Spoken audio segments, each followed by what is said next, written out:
Le Seigneur soit avec vous et avec votre esprit.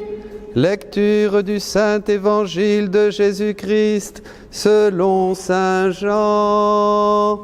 Gloire à toi, Seigneur.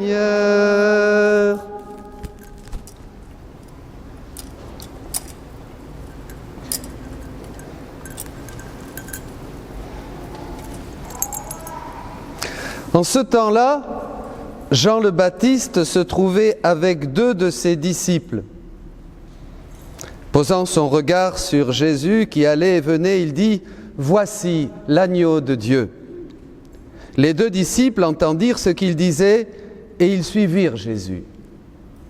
Se retournant, Jésus vit qu'ils le suivaient et il leur dit « Que cherchez-vous » Ils lui répondirent « Rabbi », ce qui veut dire « Maître », où demeures-tu ? Il leur dit « Venez et vous verrez ».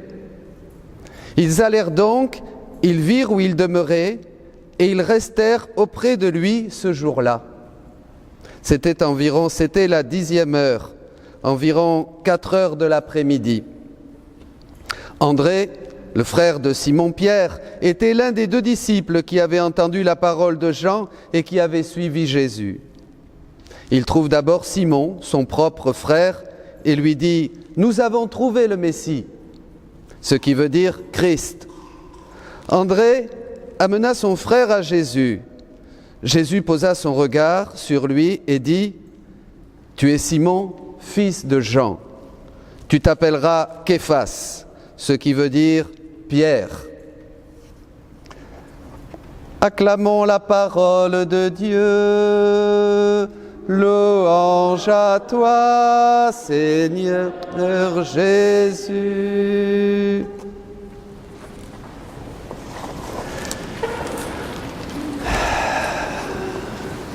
Quel bel évangile.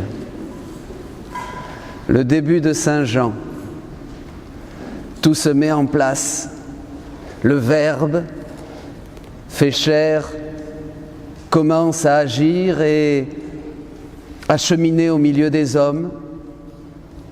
Jean, le dernier, le plus grand des prophètes de l'Ancienne Alliance, le montre. Voici l'agneau de Dieu. Le petit Jean, tout pur dans son cœur, encore tout jeune, fasciné, court derrière Jésus, le rejoint avec André. Il les invite, ce Jésus, à rester avec lui. Et tout a commencé. Mais pour nous aussi, tout doit commencer. Vous savez que, et je vous l'ai mis sur cette feuille, c'est l'introduction, un des premiers textes du document Aparecida en 2007, où les évêques d'Amérique latine, avec Benoît XVI, qui a donné l'inauguration, ont introduit cet esprit de disciple missionnaire qu'aujourd'hui reprend notre diocèse. Être chrétien, être catholique, c'est être disciple à l'école de Jésus et c'est être missionnaire. Mission permanente, partout, toujours, en tout lieu, parler de Jésus. Souvent je demande aux gens, aujourd'hui à combien de personnes as-tu parlé de Jésus ce matin ? À combien de personnes as-tu dit, je suis content, je vais à la messe, je suis content parce que je vais écouter la parole de Dieu. Benoît XVI dit que la messe doit être le centre de notre semaine, l'événement le plus important. On doit renouveler, dès le matin, on doit dire « Oh, quelle belle journée aujourd'hui, c'est dimanche, j'ai la messe !» Vous vous rendez compte ? C'est ça. Pourquoi ? Parce que c'est Jésus vivant qu'on rencontre à la messe. C'est notre Seigneur, c'est notre tout. Je voudrais toucher 3 points ce matin. D'abord, la rencontre avec Jésus, telle qu'elle est présentée dans les évangiles, parce que vous allez voir, tout ça, ça veut dire des choses très profondes qu'on peut mettre en pratique et que nous sommes appelés à vivre tous les jours. Ensuite, Jésus va se retourner et nous dire à chacun, qu'est-ce que tu cherches ? Tu me cherches vraiment ? Et finalement, ensuite, nous irons dire comme André à Simon, j'ai rencontré Jésus, le Messie. Voyez, il y a un changement dans notre cœur. Écoutons la voix de Dieu. Est-ce que Dieu vous parle, mes amis ? Comme Samuel. Oui. Bien sûr, il nous parle. Plus nous nous approchons de Dieu, plus nous le cherchons, plus nous allons avoir ces petites motions, un texte, un frère. Il y a 3 choses qui peuvent changer notre vie. Un bon livre, où Dieu va nous parler, qui va changer notre cœur. Une expérience avec Dieu peut-être, c'est la première. Une expérience, croiser le regard de Jésus comme Jean, comme André, un moment devant une adoration, une Eucharistie, une messe. Voyez ? La deuxième chose. Et la troisième chose qui peut aussi changer notre cœur, eh bien, c'est de rencontrer sur notre route un homme de Dieu, un prophète. Regardez, les premiers apôtres, les premiers disciples, ils étaient à l'école de Jean. Jean, ils avaient fait du chemin pour aller voir parce qu'ils étaient galiléens. Et là, c'était plus loin, c'était vers la Pérée. Donc, c'était des hommes qui voulaient se repentir. Et ça, je dirais que c'est un point qui permet déjà la rencontre avec Jésus. Un désir de changer dans notre cœur, d'être libéré du péché, de nos mauvaises habitudes, de nos mesquineries, de notre peur, de notre tiédeur, de tout ce qui fait vraiment un chrétien tiède, quoi. Voyez, on veut être libéré de ça. Ces hommes s'étaient mis en marche, pourquoi ? Parce que la voix qui crie dans le désert, Jean, les attirait. Il était plein d'esprit depuis le sein de sa mère, vous vous rappelez, dans cet épisode de la visitation. Donc Jean attirait les foules. Il avait des disciples, pourquoi ? Parce qu'il parlait franchement, il disait la vérité et ils invitaient tous à se convertir. Et Jean, André avaient fait toute cette route, Pierre aussi, il était par là, parce que justement, ils voulaient vivre un renouveau dans leur vie spirituelle. Et ça, c'est un premier point. Nous tous ici, est-ce que nous voulons vraiment vivre un renouveau dans notre vie spirituelle ? Est-ce que nous voulons changer ? Est-ce que nous voulons nous disposer à ce regard de Jésus qui va croiser notre route ? Est-ce que tu veux rencontrer Dieu ? Est-ce que tu veux que Jésus croise ta route et que toi, comme ça, le voyant, et ça c'est des moments très simples, frères et sœurs, ça peut se passer ici aujourd'hui. J'ai des frères et sœurs qui viennent me voir et me disent « Oui, j'ai changé, je reçois des mails, des courriers, tu sais, ça m'a touché, ceci, cela. » Dieu est discret, mais il veut toucher notre cœur. Et tout de suite, qu'est-ce qu'ils font ? Ils le suivent. Et nous aussi. Quand on est touché par le Seigneur, on revient à l'église. On va chercher un livre pour apprendre à prier. On a soif de Dieu. Vous voyez, on veut guérir aussi, on veut être libéré. On se met en marche, c'est la rencontre. Tout de suite, on a entendu et on voit que Jésus, c'est l'agneau de Dieu et qui va m'enlever le péché. Il va me libérer du péché. Il va me libérer de mes addictions. Il va me libérer de ma mauvaise humeur. Il va me libérer de tout ce qui est blocage, frein, blessure dans mon cœur. On a rencontré le Sauveur. Vous comprenez ? C'est pas seulement le Jésus qu'on croyait. C'est un Jésus qui devient vivant. Il y a une rencontre. Souvent dans nos églises, il y a beaucoup de pratiquants non croyants. Eh bien, il faut passer à être pratiquant et croyant, mais pas une croyance. Moi, je distingue toujours. Il y a la croyance, je crois. La Bible, vous savez ce que dit la Bible dans Saint Jacques ? Tu crois en Dieu, le diable aussi, et alors ? Dit la Bible. Ben oui, le diable, il croit en Dieu. Mais nous, ce n'est pas cette croyance-là. C'est une rencontre amoureuse. C'est une croyance parce qu'il me touche dans mon être personnel. Il me touche, je sens son amour, sa paix. Je prends du temps avec lui, ça c'est la rencontre. Et alors là, dit le texte, ils se mirent à suivre Jésus. Ils suivirent Jésus. Et alors quand on commence à suivre Jésus comme ça, voyez, il y a quelque chose qui se passe. C'est le plus. Jésus se retourne. Ici, il se retourne. C'est-à-dire, quand il voit qu'on le cherche un petit peu, eh bien il fait le pas, il fait 1000 pas vers nous. Il nous bénit. Il se retourne et il nous fait sentir son amour. La prière jaillit dans notre cœur. On a soif de la parole de Dieu. Il y a une grâce. Une grâce, quand on y correspond, attire une autre grâce. Jésus va d'abord vous faire entendre sa parole et on va se mettre en marche. On le suit, on le rencontre, on a eu quelque chose, on revient. On a envie de prier, on a envie de parler de Dieu, on a envie de faire un groupe de prière, on a envie de se former. Moi, je disais la semaine dernière, allez voir vos curés et dites-leur, je veux être un disciple missionnaire, j'ai rencontré Jésus. Vous allez voir, ça va changer la vie du diocèse, ça va changer la vie de l'Église. Vos curés n'attendent que ça, former des disciples missionnaires. Allez les voir et dites-leur, Père, je veux faire quelque chose, je veux connaître davantage Jésus, je ne veux plus me contenter de ce que j'ai tous les jours, je veux plus ce petit train-train, je veux pas seulement aller à la messe le dimanche, je veux vraiment devenir un homme de prière, une femme de prière, je veux vraiment faire communauté avec des frères, des sœurs, je veux aller vers les autres, je veux donner témoignage que Jésus est la plus belle personne que j'ai rencontrée dans ma vie. Alors on suit Jésus, il se retourne, à ce moment-là, il nous parle et il te dit « Qu'est-ce que tu veux ? Qu'est-ce que tu cherches ? Est-ce que tu veux plus dans ta vie ? Est-ce que tu as soif de sens ? Est-ce que tu veux comprendre pourquoi les épreuves, pourquoi la mort, pourquoi la vie, pourquoi le monde, pourquoi les frères, les sœurs, pourquoi l'Église, pourquoi les persécutions, pourquoi mon triomphe, pourquoi ma résurrection, pourquoi je suis Père, Fils et Saint-Esprit, Dieu Tout-Puissant, pourquoi je suis venu ici, pourquoi je suis né d'une femme pure, vierge, immaculée, dans la nuit de Bethléem. Tu veux comprendre toutes ces choses? Tu veux que je te donne les secrets de mon cœur? Tu as soif de Dieu. Et c'est là que l'homme émerge. Il devient celui qui écoute comme Samuel, celui qui suit comme Jean, André. Il devient témoin de Dieu. Il devient disciple et il devient témoin de Dieu. Et ça, c'est très important parce que ça change tout dans sa vie. Qu'est-ce qu'ils font après, ici dans le texte? Ils restent avec Jésus. Ils demeurent avec Dieu. Ils restèrent avec lui. Vous vous rappelez qu'au début des évangiles synoptiques, c'est-à-dire Marc, Luc, Matthieu, Marc dit que Jésus choisit 12 pour qu'ils demeurent, qu'ils restent avec lui et pour les envoyer prêcher. Donc Jésus nous appelle pour qu'on reste avec lui. Et ça, c'est ce qu'il y a dans ce texte. Quand on a rencontré Dieu et qu'il est vivant, on cherche Dieu et on prend du temps avec Dieu.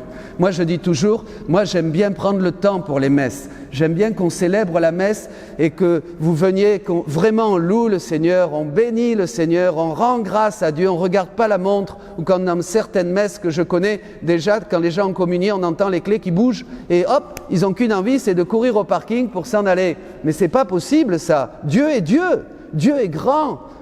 Qu'est-ce qu'on va lui dire au bon Dieu quand on va arriver au ciel? Ah ben tu sais, quand vous allez voir devant le film de votre vie, toutes ces messes où on n'a pas été attentif, toutes ces messes où on a dit « Oh là là, c'est long, le Père il parle trop, tout ça ». Mais qu'est-ce que ça veut dire? Quand on a soif de Dieu, on est content. Quand on a soif de Dieu et que c'est notre Jésus, hein, que c'est notre tout, que c'est notre vie. Mais moi, je me souviens là-bas, en Amérique latine, je dis, bon, maintenant, ça suffit, on arrête. Hein? Non, Père, continuez, continuez. Alors, on est crevés et ils en veulent encore. Vous savez, le problème de la France, c'est qu'elle n'a plus faim de Dieu. Dieu est mort dans le cœur de beaucoup. C'est pour ça, d'ailleurs, qu'on ne chante plus. Pourquoi on ne chante pas à tue-tête? On devrait chanter ici et ça devrait s'entendre dans tout le village. Pourquoi on ne chante plus? Parce que le cœur est vide, le cœur n'est pas amoureux. Regardez un homme, une femme quand ils s'aiment, ils chantent, ils fredonnent, ils sont contents. Est-ce que vous voulez que la louange habite de nouveau votre cœur? Amen. Ça, c'est demeurer avec Dieu, voyez. Et on prend du temps avec le Seigneur. On prend du temps à la maison. Il y en a qui me disent « Ah, mais moi, je prie un petit peu le matin, un petit peu le soir. » Moi, je ne sais pas, je prie tout le temps. Je prie en voiture, je prie dans l'autobus, je prie en avion, je prie dans la rue, je prie au supermarché, je pense à Dieu tout le temps. J'essaye, je reviens. Dès que je fais quelque chose, je lui dis « Jésus, est-ce que tu veux ça, ça ?» Bien. Et puis il me parle. Il me dit, bien, va dire bonjour à cette personne, sois aimable, regarde la tête que tu as aussi, change de tête. Il me dit, ah ben oui, pardon Seigneur, et je mets mon sourire. Hein? Voyez, le Seigneur nous touche, il nous transforme, il est vivant. Et, mes amis, Jésus est vivant. Jésus est vivant. Et c'est la personne la plus géniale qui existe. C'est pour ça qu'on prend du temps avec lui. Vous allez voir, vous allez prendre moins de temps à la télévision, à regarder le football, ou à lire des magazines, ou à faire... Jésus, vous savez, il comble une vie, c'est extraordinaire.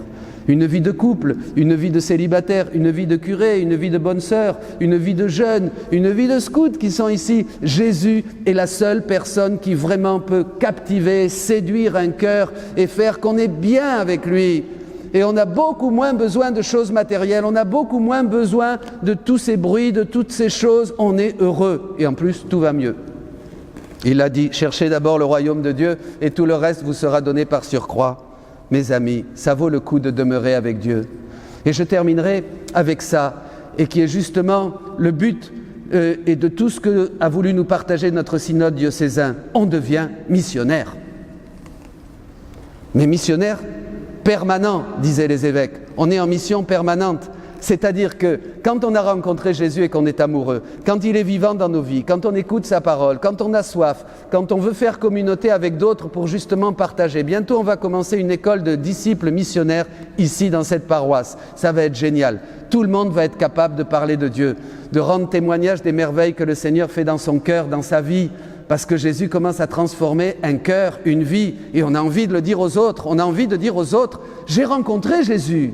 Comme André qui va voir Pierre, nous avons trouvé le Messie, c'est-à-dire loin, le Christ, celui qui a l'onction, celui qui a l'Esprit, celui sur qui l'Esprit est descendu en forme de colombe, et celui qui nous donne l'Esprit sans mesure, dit Saint Jean. Le Christ veut vous donner son Esprit sans mesure, il ne veut pas calculer, il n'est pas radin. Dieu est plénitude, je suis venu pour que vous ayez la vie et la vie en abondance, dit Jean 10, c'est important. De sa plénitude, nous avons tous reçu, dit l'apôtre Paul. Quand cette plénitude, quand cet amour, cette paix, cette lumière, cette joie de Jésus habite un cœur, on est automatiquement missionnaire. C'est-à-dire que d'abord on souffre de voir les gens qui ne connaissent pas Dieu et qui ont une tête soupe de limaces. On souffre de voir les gens qui ne sont pas heureux, les gens qui n'arrivent pas à dépasser des épreuves. Et on sait qu'il leur manque Dieu, mais on ne peut pas les aider parce qu'il faut d'abord qu'ils rencontrent Dieu avant de pouvoir faire quelque chose pour les autres et de dépasser leurs épreuves. Dieu veut nous faire la vie plus facile, à tous, jeunes, couples, parents, enfants, grands-parents. Dieu veut vraiment nous faire la vie plus facile à tous. Sinon, pourquoi il serait venu? Pour qu'on soit des dévots, des petites grenouilles de bénitier, tous ici, comme ça, à prier? Non! Il est vivant, il nous aime, c'est un Père. Il nous donne Jésus pour qu'il soit le chemin qui nous conduise au Père. En Jésus, il veut nous embrasser et nous embraser. Embrasser, embraser. Son embrassement est un embrasement. C'est un feu qui naît dans notre cœur. Est-ce que vous le voulez? Aujourd'hui, il faut faire le choix. Les disciples ont fait un choix. Il faut choisir Jésus. Il faut dire, je veux changer. Aujourd'hui. Parce que vous savez, vous avez beaucoup de gens qui écoutent de belles homélies aussi. Et ça, c'est pour être plus pratique. Ils écoutent tous des belles... Oh, que c'était beau ce que vous avez dit. Oh, vous avez bien parlé. Oui. Moi, ça me touche pas du tout, ça. Vous avez bien parlé. Aujourd'hui, je change. À qui vous allez parler de Dieu aujourd'hui? À qui tu vas parler de Dieu aujourd'hui? À qui tu vas dire, tu sais, le curé là-bas, eh bien dis donc, alors, il nous a dit des trucs, c'est vrai en plus, ça m'a fait tilt, maintenant je pense que je vais faire quelque chose, tiens, je vais commencer à changer ma vie de prière, tiens, je vais aller rencontrer des couples, un ami, et je vais leur dire de venir à la messe, tiens, je vais aller chercher cette personne qui est toute seule, et je vais lui dire de venir au groupe de prière, je vais faire quelque chose. On se bouge quand on a rencontré Jésus. Regardez André, tout de suite il va voir Pierre, et qu'est-ce qu'il lui dit? J'ai rencontré le Christ. C'est un cri du cœur. J'ai rencontré le Christ. Moi, c'est ce qui me fait vivre. Pour ça que je suis content. Ici ou là-bas, ailleurs, je m'en fiche. Partout où je suis content. Je parle de Jésus et je fais connaître Jésus. Mais il n'y a que ça, c'est qui m'intéresse. Mais ça, c'est pas parce qu'on est curé. Les disciples missionnaires qui ont été fondés depuis Aparecida en Amérique latine et qui arrivent maintenant dans notre diocèse, mission permanente, tous. On est chrétien que quand on est missionnaire. Si on n'est pas capable de parler de Jésus, mes amis, on n'est pas encore un chrétien achevé, on est à moitié. On est chrétien que quand on a rencontré l'amour. Et quand on a rencontré l'amour, malheur à moi, comme dit l'apôtre, si je n'annonce pas l'évangile. Eh bien, c'est ça qui va se passer dans vos vies. Je vous annonce une bonne nouvelle, une grande nouvelle. Vous allez tous devenir des apôtres missionnaires, des disciples missionnaires. Vous allez mettre le feu dans vos maisons, dans vos villages, partout. Vous allez partout dire « Jésus est le Seigneur, je l'ai rencontré, je suis heureux ». Est-ce que vous le voulez? Est-ce que ça vous ennuie que je vous dise ça? Ça vous choque? Ça vous gêne? Ça vous fait peur? N'ayez pas peur, disait Benoît XVI quand il a terminé la conférence qui inaugure, un très beau texte, lisez-le, n'ayez pas peur. Il a repris Jean-Paul II et il a appuyé, il en a mis une dose encore, n'ayez pas peur. Annoncez le Christ. Je vous disais la semaine dernière que beaucoup de choses vont changer dans votre vie. Vous allez sentir le bonheur, vous allez guérir de blessures, de lourdeurs, d'ennuis, de tout un tas de choses. Tout ça, dès qu'on commence à servir Jésus, à l'aimer, à faire sa volonté, il s'occupe de nous. Prions. Je demande que le Saint-Esprit touche les chrétiens, les catholiques de France. Aujourd'hui, demain, que la France se réveille, que nous allions partout où nous soyons, que nous annoncions que Jésus est vivant. Vous allez voir, il n'y a que du bonus, il y a tout à gagner en annonçant le Christ. Et maintenant, demandez dans votre cœur, soyez honnêtes, demandez maintenant, on va prendre un petit chant, demandez maintenant dans votre cœur à Jésus de venir croiser votre vie, de poser son regard sur vous, de se retourner, de faire demi-volte-face, là, de vous regarder et de dire qu'est-ce que tu cherches? Est-ce que tu me cherches vraiment? Est-ce que tu me veux vraiment?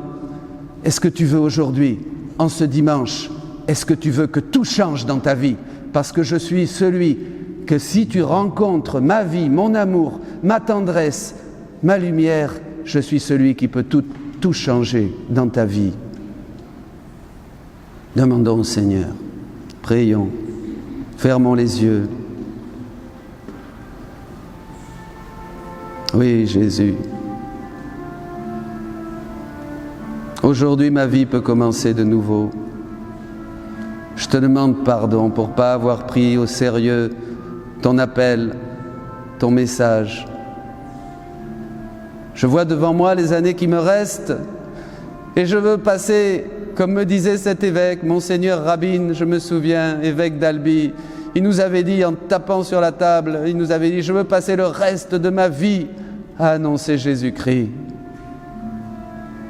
Le monde est en feu, dit Sainte Thérèse, c'est pas le temps, il n'y a plus de temps, ne perdez pas votre temps avec des choses de peu d'importance, dit la Sainte, aujourd'hui, maintenant.